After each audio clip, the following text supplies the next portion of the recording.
पुण्यात मद्यधुंद डंपर चालकानं फुटपाथवर झोपलेल्या 9 जणांना चिरडलं। 3 जणांचा जागीच मृत्यू। चालकाला पोलिसांनी घेतलं ताब्यात।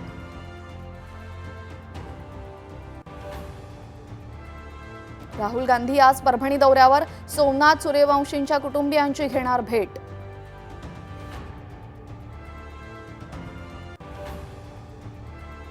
मंत्री धनंजय मुंडेंची आज पत्रकार परिषद। सरपंच देशमुख हत्या प्रकरणामध्ये विविध विषयांवर करणार भाष्य।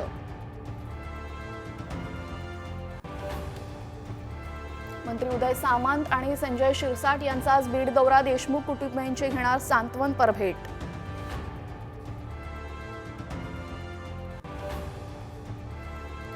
काही लोकांना थांबायला सांगितलं तर त्यांनी रोष व्यक्त केला। कारण नसताना गैरसमज करणं बरोबर नाही। नाव न घेता भुजबळांच्या नाराजीवर अजित पवारांचं मोठं भाष्य।